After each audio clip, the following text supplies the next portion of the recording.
What's the worst thing your daughter ever told you? My angelic 9-year-old daughter Malia took a pair of scissors to her sister's hand-sewn wedding dress. I woke up to Lee sobbing in her room, holding the remains of the dress she'd dreamed of wearing on. She'd spent the last 6 months designing and sewing it herself, covering it in hand-sewn crystals, planning to launch her own bridal design business after the wedding. Malia was sitting on her own bed when I found her, the fabric scissors still on her desk. "Did you do this?" I asked, unable to believe it. She nodded but wouldn't say why. My girls adored each other despite the age gap, and Malia had even spent hours helping Lee with the beading, telling everyone how beautiful her sister would look.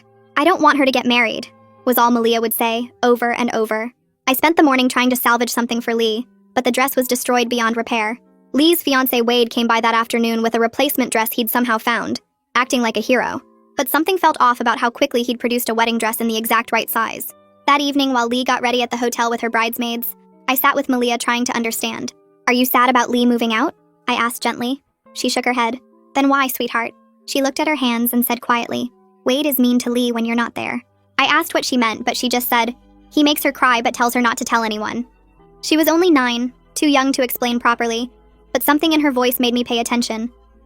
I went through Lee's old room while she was gone, feeling guilty but needing answers. In her journal, the recent entries were different from her usual cheerful writing. "Wade says I'm getting fat before the wedding, and Wade didn't like me having lunch with my coworkers, and Wade thinks my dress makes me look stupid, but I worked so hard on it." The entries went back 6 months, each one showing more control, more criticism, more isolation from friends. I called Lee's best friend Rachel, who wasn't even in the wedding party for reasons Lee had refused to explain to me. "I've been worried about her," Rachel admitted. "Wade doesn't let her hang out with us anymore. He says we're bad influences."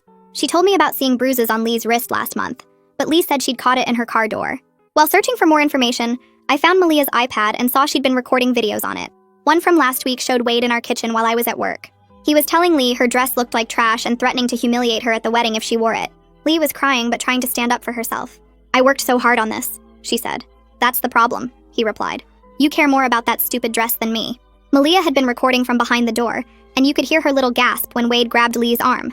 In Malia's room, I found a notebook where she'd been writing. At the bottom, from yesterday, it said, "Lee was crying in the bathroom and said, 'I have to marry him or he'll do something bad. I don't want her to go.'"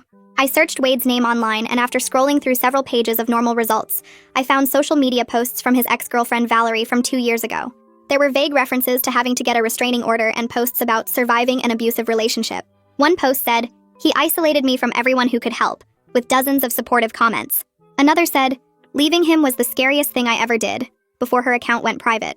Shaking, I tried calling Lee, but her phone went straight to voicemail. Her bridesmaid texted saying they were at the venue, but Lee had left with Wade an hour ago, saying they needed to talk privately before the ceremony. They were supposed to be taking photos by now, but the photographer said they hadn't shown up. I tracked Lee's location, and it showed her at a motel 10 miles away, not moving. I got in my car and started driving, calling her repeatedly. Finally, she answered, crying. "Mom, I'm scared," she whispered.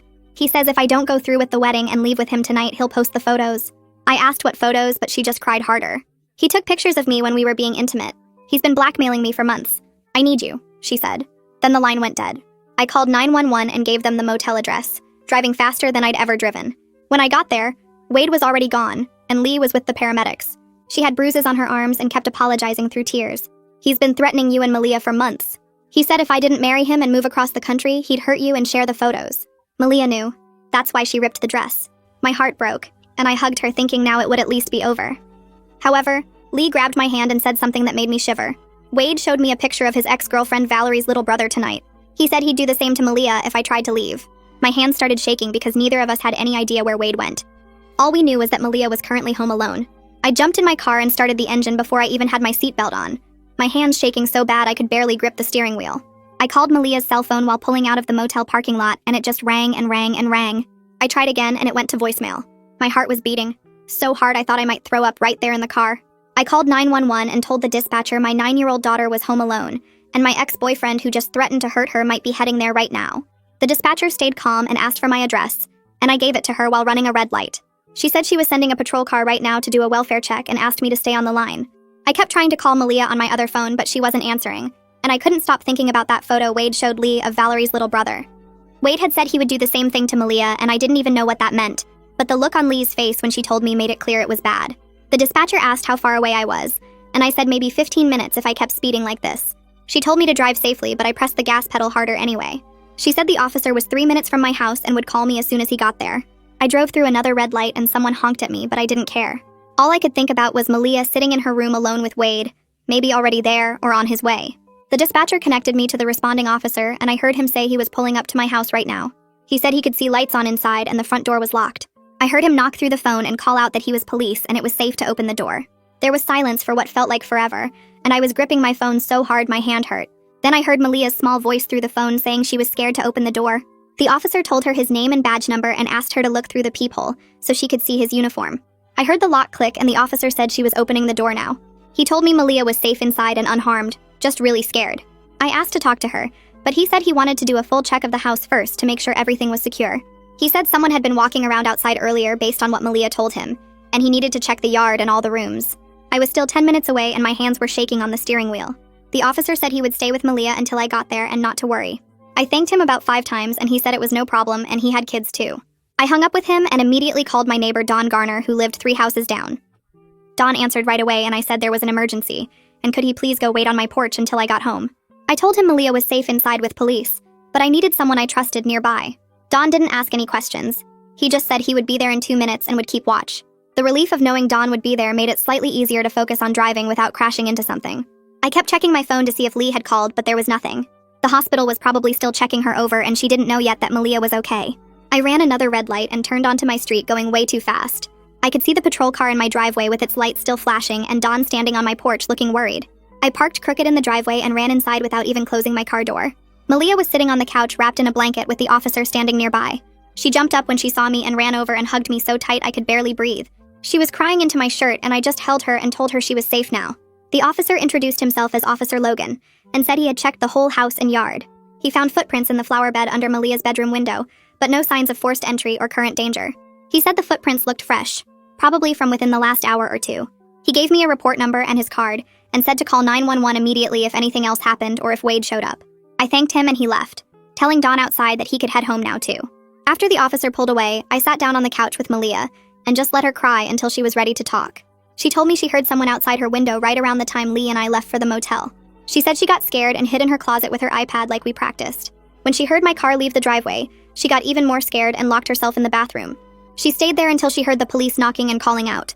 I told her she did exactly the right thing and I was so proud of her for remembering our family safety plan. She asked where Lee was and if Wade was going to come back. I said Lee was at the hospital getting checked by doctors, and Wade was not allowed to come near us anymore. I pulled out my phone and called Lee at the hospital. She answered on the first ring and I told her Malia was safe at home with me. Lee started crying so hard she could barely talk. She kept saying it was all her fault for not leaving Wade sooner and she was so sorry. I told her firmly that none of this was her fault, and Wade was the only person responsible for what he did. She asked if Malia was really okay, and I put Malia on the phone so she could hear her sister's voice. They talked for a minute and Malia told Lee she loved her and everything was okay now. I got back on the phone and told Lee I would pack a bag and bring Malia to the hospital so we could all be together. She said that would be good and there was someone there who wanted to help us. I packed an overnight bag with clothes and toothbrushes for both me and Malia, and we got in the car. Malia held my hand the whole drive to the hospital and didn't say much. When we got there, a nurse directed us to Lee's room and we found her sitting up in bed talking to a woman with short brown hair. Lee's face lit up when she saw us, and Malia ran over and hugged her tight. The woman introduced herself as Charity Good and said she was a victim advocate who worked with people in situations like this. She was calm and professional and talked to Lee like a regular person, instead of treating her like she was broken. I could see Lee sitting up straighter as Charity explained her options for protective orders and criminal charges. Charity said there were specific laws about blackmail and threats, and what Wade did was serious. She had paperwork ready and said she would help Lee through every step of the process. Malia sat next to Lee on the bed holding her hand, and Lee whispered sorry over and over. Malia just hugged her and said it was okay now. There was a knock on the door, and a woman in a dark suit came in and introduced herself as Detective Diana Reardon. She was matter-of-fact about everything without being cold or mean. She explained that blackmail with private photos was a serious crime in our state, and combined with the threats against family members, Wade was looking at multiple felony charges. Lee's hands were shaking as she started to give her statement, but Charity sat right next to her, and Detective Reardon was patient and let her take breaks when she needed to. Lee described the 6 months of Wade controlling everything she did, and criticizing her, and keeping her away from her friends. She talked about the photos he took and how he said he would share them if she didn't marry him and move away. She described the threats against me and Malia and how scared she was all the time. Detective Reardon wrote everything down and recorded it on a small device. When Lee was done, Detective Reardon asked about the video evidence on Malia's iPad. I explained that I found the videos but didn't touch them or copy them because I wanted to make sure the evidence would be good for court. Detective Reardon looked impressed and said that was exactly the right thing to do. She said a lot of people accidentally mess up evidence by trying to preserve it the wrong way. She arranged for a forensic specialist named Jackson to come collect the iPad tomorrow and make a proper copy of everything on it. She gave me a receipt for the device and said they would take good care of it. Charity said this was all really good progress and we were doing everything right. She gave us her card and said she would be with Lee for every court date and meeting. I felt like we weren't alone anymore, and there were actually people who knew how to help us through this. A hospital social worker came in about 20 minutes later and talked to Lee about staying overnight for observation because of the bruising and everything that happened. The social worker was kind and didn't make Lee feel like she was being dramatic or weak. She suggested Malia and I could stay in the family room down the hall, so we could all be together instead of going home. Nobody asked us to leave or made us feel like we were taking up space. That validation meant more than I could put into words after spending months watching Lee shrink under Wade's control. I pulled out my phone and texted Don to thank him for watching the house and asked if he could keep an eye on things overnight. He responded within seconds saying he was happy to help and would walk around the yard before bed to make sure everything looked secure. Having a neighbor I could trust made the decision to stay at the hospital easier. Charity sat with me in the hallway while a nurse helped Lee and Malia get settled in the room. She explained the process for emergency protective orders and said we could file first thing in the morning. The paperwork required specific details about the threats and the pattern of abuse, but Charity would help Lee fill everything out. She handed me her business card and said she would be Lee's advocate throughout this entire process, including attending court dates and helping us understand the legal system. She gave me her cell number and said to call anytime, day or night, if we had questions or needed support. For the first time since finding that destroyed wedding dress, I felt like we weren't alone in this nightmare. There were actually people who knew how to help us and wanted to help us and had the resources to make a difference. That night, I barely slept. The family room had a pull-out couch and some chairs, but I spent most of the night sitting up and keeping watch. Every sound in the hallway made me jump. Every footstep past our door made my heart race. Malia curled up next to me on the couch and slept in fits and starts, whimpering in her dreams. Around midnight, I checked on Lee through the window in her door and saw her staring at the ceiling with tears running down her face. She didn't sleep for hours. I could see her chest rising and falling too fast, like she couldn't catch her breath. Finally, around 3 in the morning, exhaustion took over and she passed out. I used the quiet time to write down everything that had happened in the past day. I documented the times and the names and the exact words people said because Detective Reardon told me documentation would be important for the case. My hand cramped from writing, but I kept going. Every detail mattered. In the morning, Detective Reardon called my cell around 7. She said they had been trying to locate Wade, but he hadn't returned to his apartment and didn't show up at his job. His car wasn't in any of the usual places. She asked if Lee knew of any other locations where he might go. I woke Lee up and put the detective on speaker. Lee's voice was hoarse when she said Wade sometimes stayed at his friend's house across town when they had fights. She gave the detective the address. Detective Reardon thanked her and said they were checking multiple leads and had officers watching Wade's apartment and workplace. She reminded us firmly not to try to contact Wade ourselves under any circumstances. If he reached out to us, we should call 911 immediately and not respond to any messages. Charity arrived at the hospital around 9 with a folder full of paperwork for the emergency protective order. She sat with Lee at the small table in her room and helped her fill out each section with specific details about the threats and the blackmail and the pattern of abuse over the past 6 months. Lee had to describe the intimate photos Wade took without her full consent. She had to write down exactly what he said when he threatened to share them. She had to explain how he isolated her from her friends and controlled what she wore and where she went. I watched her hands shake as she wrote, but her jaw was set with determination I hadn't seen in months. She didn't cry. She just wrote down the truth in clear, simple words. When she finished, she signed her name at the bottom of each page firmly. Charity witnessed the signature and put everything in order for filing. The hospital discharged Lee around 11 with a packet of instructions for follow-up care and a referral to a therapist who worked with domestic violence survivors. We decided she would come stay at home with Malia and me instead of going back to her apartment. The thought of her being alone anywhere made my stomach hurt. I helped her into my car and she moved slowly, like everything hurt. Malia climbed in the back seat and immediately grabbed Lee's hand. They didn't say much during the drive home, but Malia just held on tight. That simple gesture of a 9-year-old protecting her big sister made my throat tight. At home, I did a full check of all the doors and windows before I even let the girls come inside. I walked through every room looking in closets and behind doors. Everything was locked and secure. The footprints under Malia's window were still visible in the dirt outside. I took several photos with my phone from different angles. Then I called a security company about installing cameras and better locks on all the doors. The woman who answered said they were booked up for the next week, but when I explained the situation, she put me on hold and came back saying they could mark it as urgent and send someone tomorrow morning. I gave her our address and thanked her probably too many times. Jackson Choi from the police forensics unit showed up around 2 in the afternoon to collect Malia's iPad. He was younger than I expected and had a gentle way of talking that put Malia at ease right away. He knelt down to her level and explained exactly what he would do with the iPad. He showed her the evidence bag and the chain of custody form. He treated her like her contribution really mattered instead of just patting her head and talking over her. Malia relaxed enough to tell him about the other videos she had recorded over the past few weeks. Jackson's eyes widened slightly, but he just nodded and thanked her for being so brave and smart. He told her the videos would help make sure Wade couldn't hurt anyone anymore. After he left, Malia asked me if she did the right thing, and I hugged her so tight and told her she absolutely did. I sat down with both girls at the kitchen table and we talked about what would happen next. I explained there would be court dates and possibly a trial. I told them Wade would likely be arrested soon, but that we needed to be prepared for this to be a long process. Malia asked if Wade would go to jail, and I told her honestly that I didn't know yet. The legal system was complicated, but I promised we were doing everything right to keep everyone safe. Lee stared at her hands and said she was scared of what Wade might do when he found out about the protective order. I reminded her that Detective Reardon and Charity and all these people were on our side now. We weren't facing this alone anymore. Detective Reardon called that afternoon around 4. She said they had located Wade at his friend's house and officers were preparing to bring him in for questioning. She warned us that he would probably be released on bail initially because that's how the system worked. But the protective order would legally prohibit him from contacting Lee or coming anywhere near our home. If he violated it even once, he would be arrested immediately. I felt my stomach drop at the thought of him being free and out there somewhere. But Detective Reardon's calm confidence helped. She said the system had safeguards in place and we had done everything right so far. She would call us after Wade was processed, and we would know more about the charges and the bail conditions. Lee's phone started buzzing on the kitchen table about an hour later. She stared at it as message after message lit up the screen and I could see her hands starting to shake. Wedding guests were asking what happened, where she was, if everything was okay. Some messages were kind and worried. Others felt pushy and nosy. Lee picked up the phone and scrolled through them with tears forming in her eyes. Her face went pale as she read through dozens of notifications from people who had been expecting a wedding today. Charity had warned us this would happen when we met at the hospital. She'd even written out a simple script Lee could send when she felt ready. Something about the wedding being canceled for personal reasons and asking for privacy. But Lee wasn't ready yet. She turned off the phone completely and set it face down on the table. We sat together in the living room with Malia curled up between us watching a movie, and I kept reminding myself we just needed to get through 1 hour at a time. That evening around 7, my phone rang with Rachel's name on the screen. She asked if Lee was okay because she'd heard through mutual friends that the wedding was called off. I looked at Lee and asked quietly if she wanted to talk to Rachel. Lee froze for a long moment, staring at her hands. Then she nodded slowly. I handed her my phone and left the room to give them privacy, taking Malia upstairs to get ready for bed.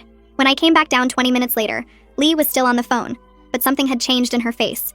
She was crying but also smiling slightly, the first real smile I'd seen in days. She hung up and hugged me tight, saying Rachel was coming over tomorrow morning and she was sorry for everything Wade had done to push her away. Rachel showed up the next morning at 9 with coffee and bagels from the place Lee used to love, before Wade decided he didn't like her eating there. They sat in the backyard talking for over an hour while I cleaned up the kitchen and kept checking on them through the window. When they came back inside, Rachel gave me a long hug and said she had text messages and emails from Wade going back months. They showed his controlling behavior, the way he isolated Lee from her friends, the nasty things he said about people who cared about her. Rachel wanted to give everything to Detective Reardon if it would help build the case. I felt this wave of relief and gratitude for this friend who never stopped caring even when Wade worked so hard to push her away. The security company arrived around noon with a van full of equipment. The technician spent 2 hours installing a video doorbell that would record anyone who came to the front door. He put motion sensor lights on all sides of the house and window alarms on every first-floor window. He showed me how to use the app on my phone to monitor everything in real time. I could get alerts if any sensor was triggered, see live video from the doorbell camera, and even talk through the speaker if someone was at the door. He added Don's number as an emergency contact, so he would get notified if any alarms went off when I wasn't home. Malia watched the whole installation with wide eyes, asking questions about how the sensors worked and what would happen if someone tried to break in. Having these visible safety measures seemed to ease some of her worry. She tested the doorbell camera by going outside and waving at it, then running back in to see herself on my phone screen. Detective Reardon called around 3 that afternoon. Wade had been brought in for questioning, and they were holding him on the blackmail and threat charges while they built the full case. She explained that Lee would need to come to the station tomorrow to give a formal video statement. The video recording would be crucial for the prosecution because it captured her account in her own words, with all the emotion and detail fresh. She recommended bringing Charity for support during the statement. The prosecutor was taking this very seriously, Detective Reardon said, especially given Wade's history with Valerie. I thanked her and promised we would be there in the morning. After hanging up, I opened my laptop and found Valerie's old social media account that I'd looked at days ago. I sent her a careful message explaining who I was, and that Wade had hurt my daughter in ways that sounded very similar to what she'd been through. I told her there was no pressure to respond, and I understood if she wanted to keep her distance from anything involving Wade. But I included Detective Reardon's contact information in case she was willing to share her experience with the police. I didn't expect to hear back, especially not quickly.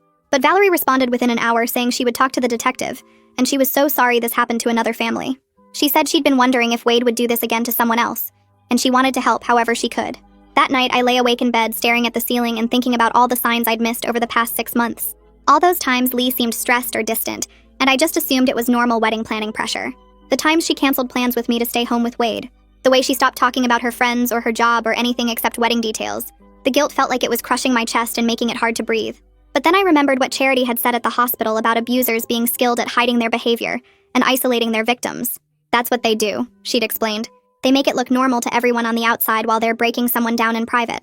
I couldn't change the past or go back and see what I'd missed, but I could make sure we did everything right from this point forward to keep my daughters safe and get Wade held responsible for what he'd done. In the morning, Lee and I drove to the police station with Charity meeting us there. Detective Reardon led us to a small room with a camera set up and comfortable chairs. She explained the process gently, telling Lee she could take breaks whenever she needed, and that this video would be kept secure and only used for the legal case. Lee sat in front of the camera with Charity beside her just out of frame. She took a deep breath and started describing everything. The escalating control over who she could see and where she could go. The verbal abuse that started small but got worse and worse. The physical intimidation when he would get in her face or grab her arm. And finally, the blackmail with the intimate photos he'd taken and threatened to share if she didn't marry him and move across the country. Her voice shook, but she didn't break down. She got through the whole statement in one take, her hands gripping the arms of the chair but her voice steady. When it was over, Detective Reardon thanked her for her courage and said this statement would be crucial for the prosecution. Jackson Choi met with us right after in a different room. He had Malia's iPad with him and he'd finished his full analysis of the videos. There were 4 separate recordings documenting Wade's abuse over the past few weeks. The one where he grabbed Lee's arm and threatened to humiliate her at the wedding. Another where he told her she was worthless and no one else would ever want her. A third where he showed her the photos on his phone and said he would send them to everyone she knew if she tried to leave.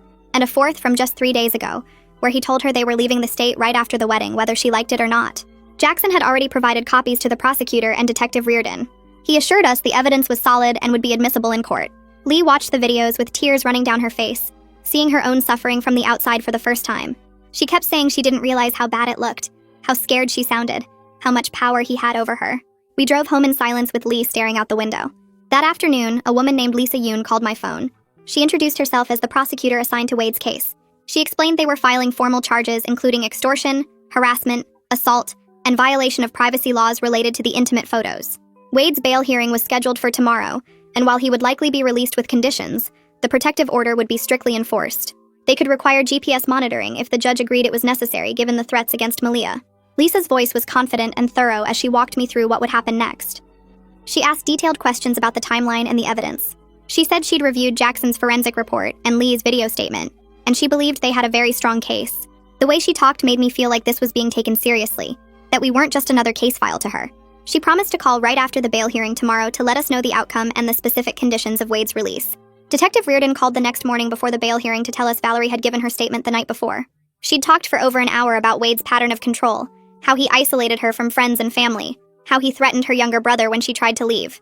The detective said Valerie described Wade showing up at her brother's school, taking photos, making comments about how accidents happen to kids who don't have proper supervision. Lee sat at the kitchen table listening to me relay the details, and her hands stopped shaking for the first time in days. She looked at me and said she wasn't crazy, that this was real, that Wade had done this before to someone else. The validation seemed to straighten her spine somehow, like knowing she wasn't the first victim made her feel less alone and more determined to make sure there wouldn't be another one after her. We drove to the courthouse for Wade's bail hearing with Charity meeting us in the parking lot. Inside, Lisa Yoon was already at the prosecutor's table organizing her files. Wade sat at the defense table in an orange jumpsuit with his lawyer beside him, and he didn't look at us when we walked in. The judge called the case and Lisa stood up to argue for high bail and strict conditions. She laid out the threats against Malia, the blackmail with intimate photos, the pattern of abuse documented by Valerie's similar experience. She asked for $50,000 bail, GPS monitoring, a 500-foot distance restriction from our home and Lee's workplace, and absolutely no contact with any of us. Wade's lawyer stood up and called it excessive, saying his client had no prior record and strong community ties. The judge looked at the file in front of him, then at Wade, then back at Lisa. He set bail at $50,000 exactly as requested, ordered the GPS ankle monitor, imposed the distance restrictions, and made it clear that any violation would result in immediate revocation. Wade's face went red, but he stayed silent while his lawyer scribbled notes. That afternoon, I was making lunch when my phone rang with an unfamiliar number. The GPS monitoring company was calling to confirm Wade had posted bail through his parents, and they'd just finished installing his ankle monitor. The representative explained we'd be notified immediately if he violated the distance restrictions or tried to remove the device. She gave me a reference number and a 24-hour hotline to call with any concerns. I thanked her and hung up, then stood in my kitchen feeling the tension creep back into my shoulders knowing Wade was out there somewhere. Detective Reardon called 20 minutes later to check in, making sure we understood the protective order terms and reminding us to call 911 immediately for any violations. She said patrol officers in our area had been notified about the situation and would increase their presence on our street. Dawn came over that evening to install additional motion sensor lights around the perimeter of the house. and I watched him work while Malia did homework at the kitchen table, and Lee stared at her phone like she expected Wade to call any second. The next day, I drove Lee to her first therapy appointment with Dr. Sarah Logan, who specialized in trauma from domestic violence. I waited in the lobby for an hour reading the same magazine article 3 times without retaining any of it. Lee came out looking exhausted, but somehow lighter, like she'd set down something heavy. On the drive home, she told me it helped to talk to someone who understood that leaving wasn't as simple as just walking away. That doctor. Logan didn't judge her for staying as long as she did, or ask why she didn't tell anyone sooner. The therapist had given her some grounding techniques for when the anxiety got overwhelming, ways to focus on her breathing and bring herself back to the present moment, instead of spiraling into fear. That evening, Lee practiced them with Malia, who thought the breathing exercises were like a game and kept making Lee laugh by adding dramatic sound effects. 2 days later, I met with Malia's school counselor to discuss how she was processing everything. We sat in a small office with cheerful posters on the walls while Malia colored at a side table. The counselor and I created a safety plan for school, including code words Malia could use if she felt scared, and designated safe adults she could go to immediately.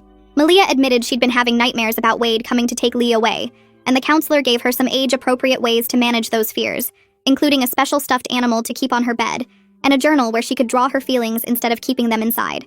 We agreed to weekly check-ins to monitor how she was doing as the legal process moved forward, and the counselor promised to coordinate with Malia's teacher to watch for any signs of increased anxiety or behavior changes. Jackson called me the following afternoon with an update on the digital forensics. He'd found evidence that Wade had uploaded the intimate photos to a cloud storage account, but there was no indication he'd shared them with anyone else or posted them anywhere public. The prosecutor was using this information as leverage in plea negotiations, making it clear that any distribution would add significant federal charges for revenge porn. Lee was in the room when I put the call on speaker, and I watched relief wash over her face knowing the photos hadn't been shared, followed immediately by fresh anxiety, knowing they still existed somewhere beyond her control. Jackson assured us the cloud account had been seized as evidence and Wade no longer had access to it, but Lee just nodded and went to her room. Rachel came over that weekend to help Lee draft a simple message to send to wedding guests. They sat at the dining room table with Lee's laptop between them, typing and deleting and typing again. The final message explained that the wedding was canceled due to personal safety concerns and asked for privacy during this difficult time. They didn't go into details, but the message was clear enough that most people would understand something serious had happened. Lee hit send and then closed her laptop quickly like she couldn't bear to watch the responses come in. Over the next few days, a few close friends reached out with support, and Lee was surprised by how many people said they'd been worried about her, but didn't know how to help, or felt like Wade had made it impossible to get close to her. 2 weeks after the motel incident, Lee asked if we could go through the remains of her wedding dress together. We spread the torn fabric across her bed and she cried over the destroyed crystals and shredded silk, mourning not just the dress but the future she thought she was building with Wade. I sat beside her and let her cry without trying to fix it or make it better, just being present while she grieved. Then she carefully started removing some of the intact beadwork, small sections where the crystals were still attached to undamaged fabric. She said maybe she could use them for something else someday, something that belonged only to her and had nothing to do with Wade. It felt like a small step toward reclaiming what he'd tried to destroy, taking back something beautiful from the wreckage. Detective Reardon called a few days later to inform us that Wade's GPS monitor had shown him driving past our street 3 times in one evening. He'd technically stayed outside the 500-foot boundary, but was clearly testing the limits of the restriction. She'd already filed a report documenting the behavior, and warned Wade's lawyer that any further boundary testing would result in immediate bail revocation. The prosecutor added this information to their file showing Wade's continued attempts at intimidation, even while wearing the monitor. I increased the security camera monitoring on my phone and made sure all the doors and windows were locked every night, sometimes getting up multiple times to check them again. Charity called Lee the following week about a support group for survivors of domestic violence that met Thursday evenings at a community center downtown. Lee was nervous about going, worried about sharing her story with strangers, or hearing about other people's trauma, but she agreed to try one meeting with Charity accompanying her. She came home 2 hours later and told me it was hard to hear other women's stories, some of them worse than hers, but also comforting to know she wasn't alone in what she'd experienced. One woman in the group had been through a similar blackmail situation with intimate photos and offered to talk to Lee privately about how she got through it and eventually felt safe again. Lee took the woman's number and said she might call her when she was ready. A few days later, Jackson called with his complete forensic report. He'd spent hours going through Wade's laptop and found search history that made my stomach turn. Wade had looked up how to hide money in overseas accounts, how to avoid being tracked when following someone, and how to use private photos to control a partner. Jackson walked me through each finding over the phone, his voice calm and professional as he explained what the search terms meant. The prosecutor could use this to show Wade had planned everything, that it wasn't just anger or a mistake, but careful manipulation. Lisa Yoon called right after Jackson to say this evidence made a favorable plea deal much less likely. Wade's lawyer would have a hard time arguing their client just made bad choices when the laptop showed months of research into control tactics. I thanked Jackson for his thorough work and hung up feeling sick, but also relieved that someone had documented Wade's pattern so clearly. The next morning, Detective Reardon stopped by with a message from Valerie. She'd written saying she was willing to testify if the case went to trial, and she wanted Lee to know she believed her and supported her. Lee read the message twice, her hands shaking slightly as she held the paper. She asked Detective Reardon if she could write back, and the detective said she'd be happy to pass along a response. Lee sat at the kitchen table and wrote for 20 minutes, thanking Valerie for her courage and saying it helped to know she wasn't the only person Wade had hurt this way. There was something powerful about two women who'd survived the same man connecting across time and pain. Detective Reardon took the letter and promised to deliver it that afternoon. Lee and Valerie agreed through their messages to meet in person once the legal stuff was further along, when they could talk face-to-face instead of through written words. 3 weeks passed with court preparation and therapy sessions filling most of our days. Then Lisa Yoon called to say they were ready to offer Wade a plea deal. He could plead guilty to extortion and harassment, accept a permanent restraining order, complete a program for abusers, and serve probation with possible jail time if he broke any rules. Wade's lawyer asked for time to think about it, but Lisa made it clear the offer had a deadline. If Wade refused, they'd go to trial with much more serious charges on the table.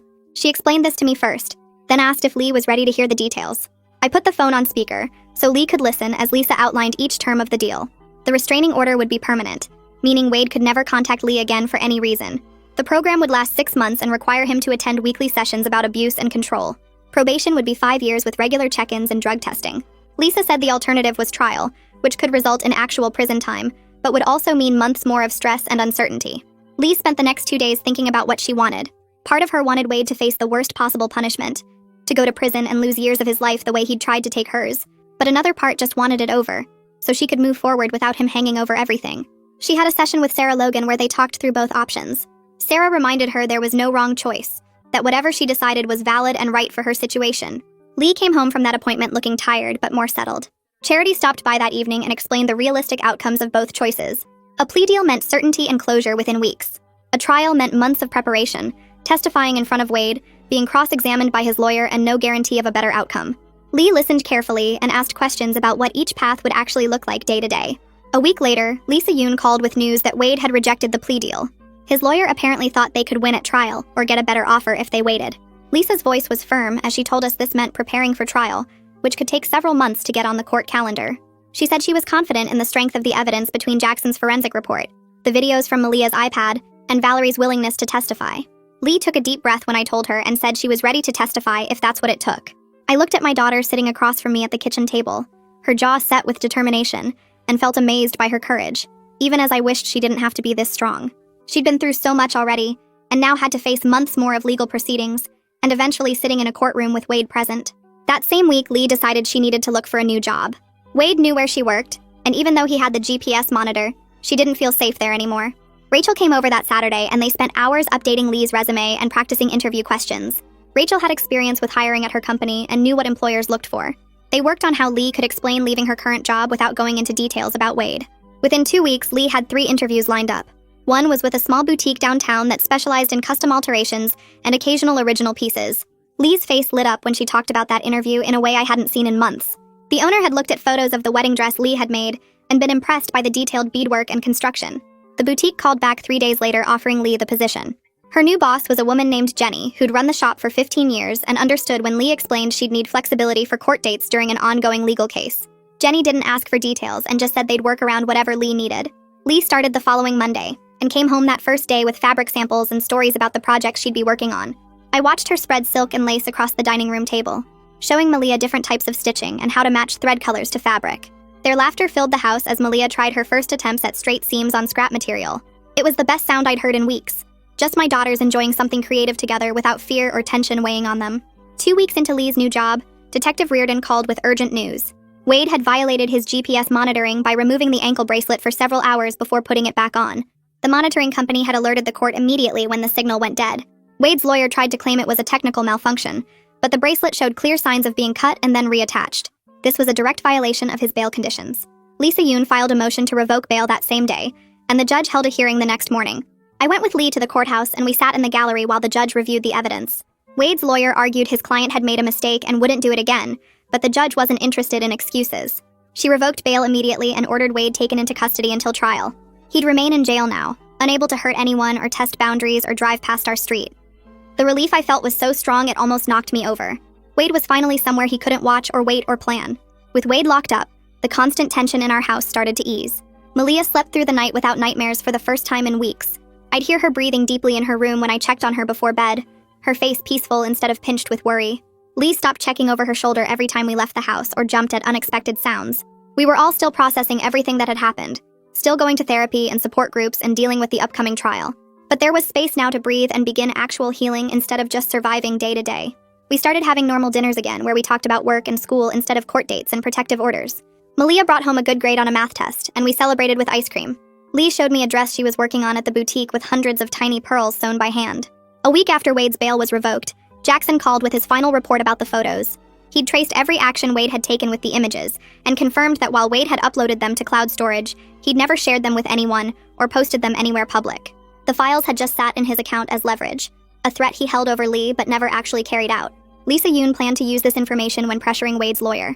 The evidence showed clear intent to use the photos as blackmail, even though he hadn't followed through with distribution.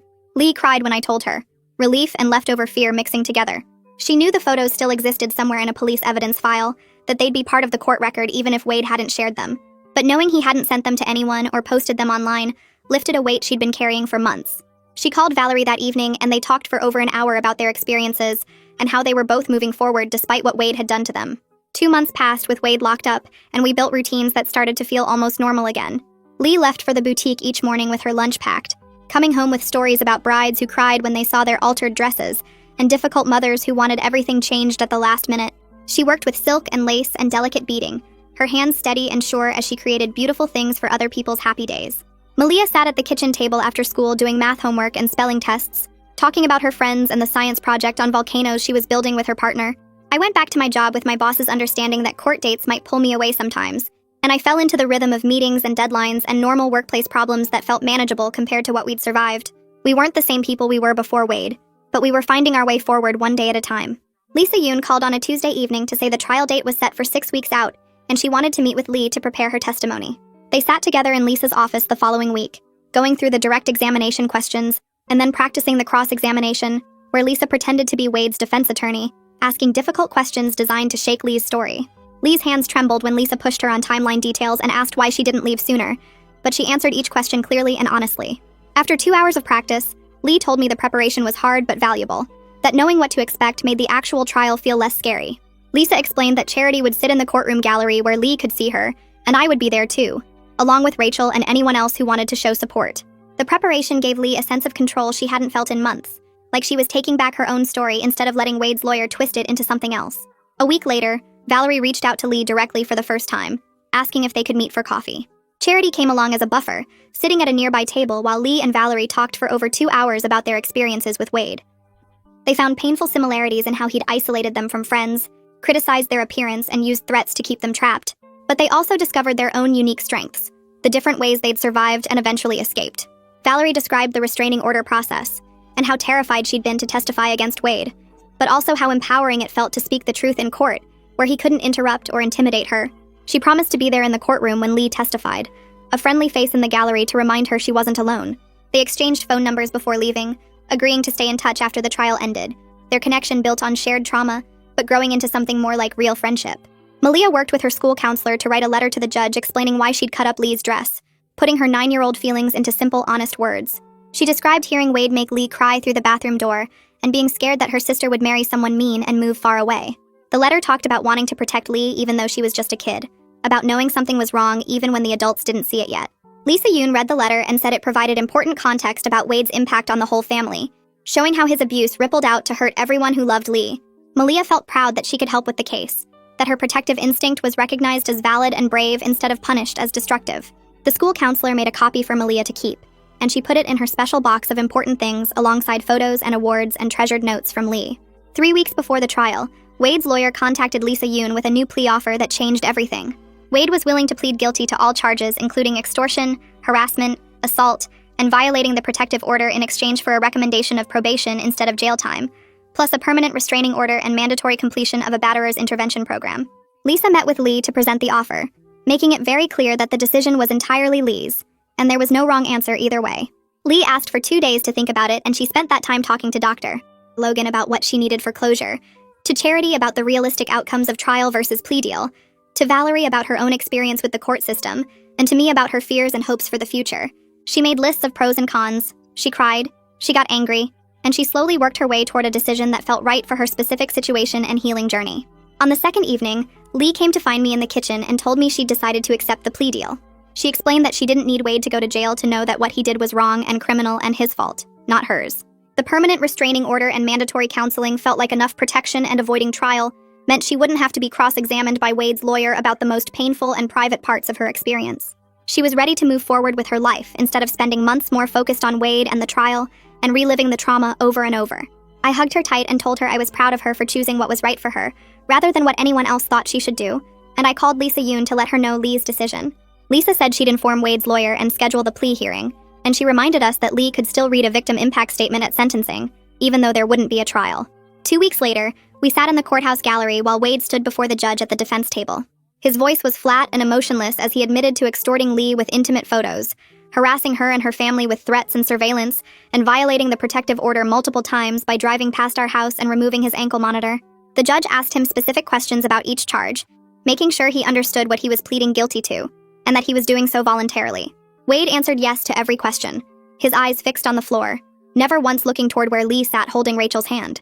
The judge accepted the plea and scheduled sentencing for 2 weeks later, warning Wade that any violation of the restraining order before then would result in immediate jail time and the plea deal being thrown out. We walked out of the courthouse into bright sunshine, and Lee took her first deep breath in what felt like months. In the 2 weeks before sentencing, Lee worked with Dr. Logan to write her victim impact statement, pouring out the 6 months of escalating control, the fear for her family's safety, and the ongoing anxiety about the intimate photos Wade had taken and used against her. But she also wrote about her own strength, about Malia's protective instinct, and Rachel's loyal friendship, and my determination to help her escape. She described her support system and her work at the boutique, and her plans for a future free from Wade's manipulation and abuse. When she practiced reading the statement to me, I cried at both the pain in her words and the power, the way she'd taken back her own narrative and refused to let Wade's actions define her forever. Dr. Logan helped her prepare for the emotional impact of reading it in court with Wade sitting just feet away, and Lee practiced staying grounded and focused on her own truth. The sentencing hearing filled the courtroom with people who loved Lee and wanted Wade to face consequences. Lee stood at the podium and read her statement in a clear, strong voice, while Wade sat at the defense table staring at his hands like he couldn't bear to look at her. Valerie was in the gallery nodding encouragingly whenever Lee's voice wavered, and Rachel squeezed my hand when Lee described the blackmail and threats. The judge listened carefully, taking notes, and then he sentenced Wade to 5 years of probation, 200 hours of community service, mandatory completion of a batterer's intervention program, and a permanent restraining order that would last the rest of Wade's life.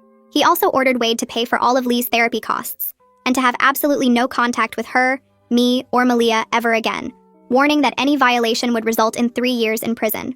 Walking out of the courthouse after sentencing, Lee stopped on the steps and took a deep breath of fresh air, tilting her face toward the sun. Rachel hugged her tight and Valerie squeezed her hand, and Charity reminded her that the hard part was done, and now she got to focus on healing and rebuilding and creating the life she deserved. We went out for lunch together at a little cafe downtown.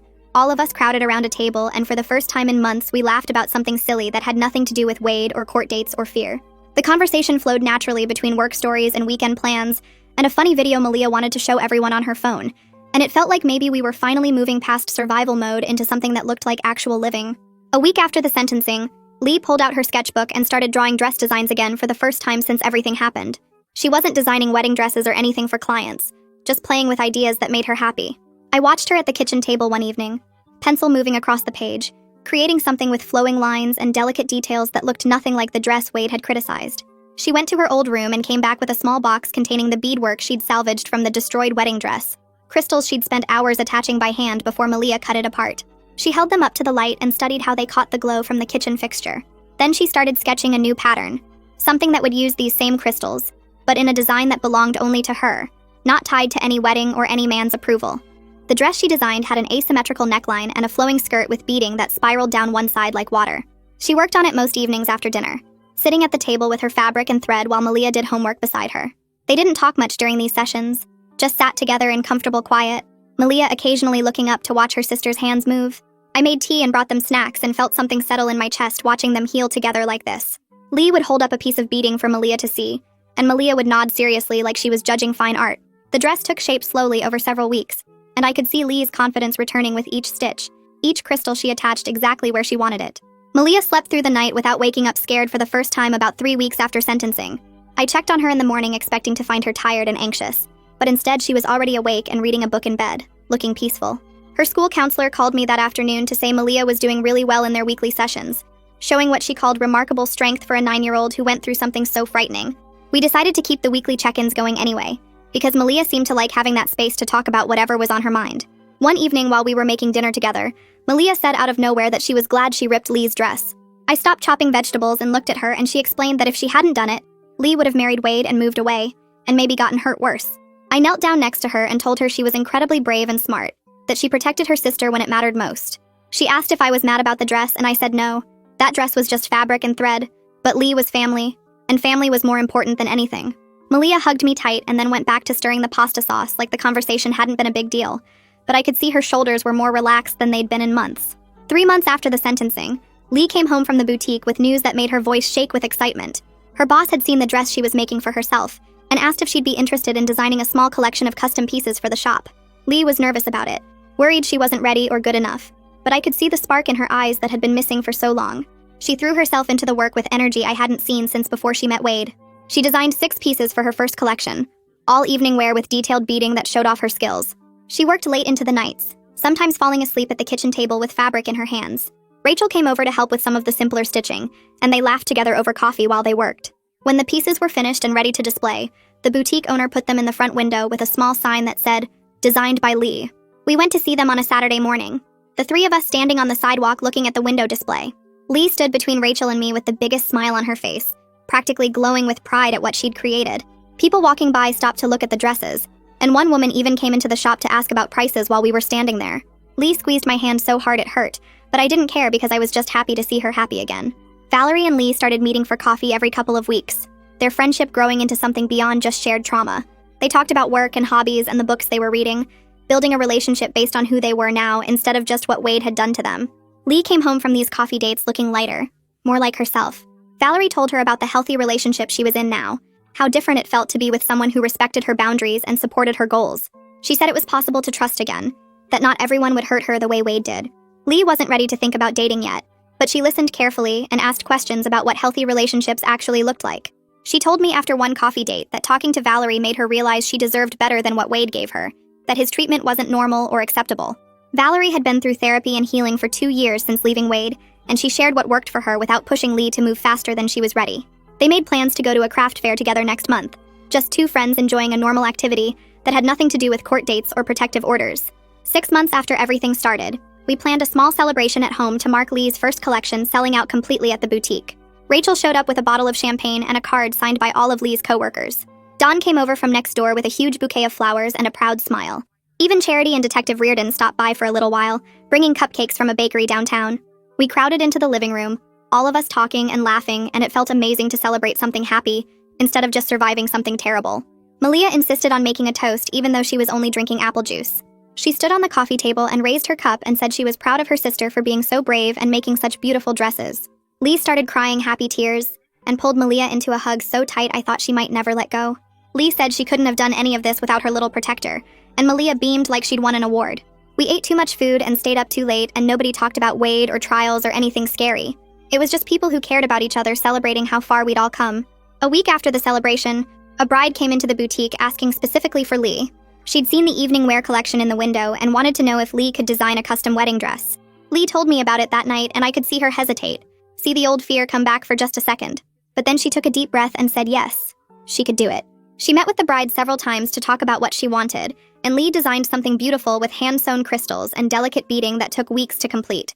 She worked on it carefully, pouring all her skill and attention into making it perfect for someone else's happy day. When the bride came to pick it up and tried it on, she cried happy tears and hugged Lee and said it was more beautiful than she'd ever imagined. Lee came home that evening glowing with satisfaction, and she told me it felt good to create joy for someone instead of just surviving pain. She said making that wedding dress helped her take back something Wade had tried to destroy, helped her remember that marriage could be beautiful for other people even if it wasn't for her.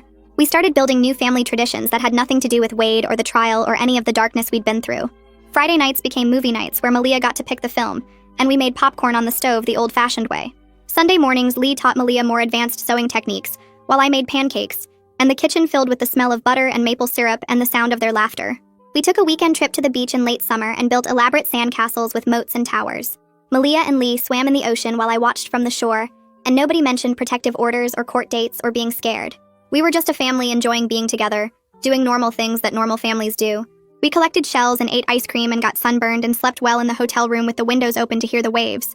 On the drive home, Malia fell asleep in the back seat, and Lee reached over to hold my hand, and neither of us said anything because we didn't need to. One evening in early fall, I found Malia's old notebook while cleaning her room, the one where she'd written about wanting to protect Lee, about being scared Wade would take her sister away. I sat on her bed holding it and remembered that terrible day when everything started. I called both girls into the room and we sat together on Malia's bed, and I told them how incredibly proud I was of their courage and strength. Malia had saved her sister by destroying a dress, seeing what needed to be done even when she was just 9 years old. Lee had saved herself by finally asking for help, by being brave enough to leave even when Wade made it so scary. Together, we'd all survived something that could have destroyed our family, and we'd come through it stronger and closer than before. We weren't the same people we were 6 months ago, and that was okay, because the people we were becoming were braver and more honest with each other. We were building lives filled with safety and creativity and love, lives where we looked out for each other and spoke up when something was wrong. The worst thing my daughter ever told me, that Wade was mean to Lee, turned out to be the truth that saved us all.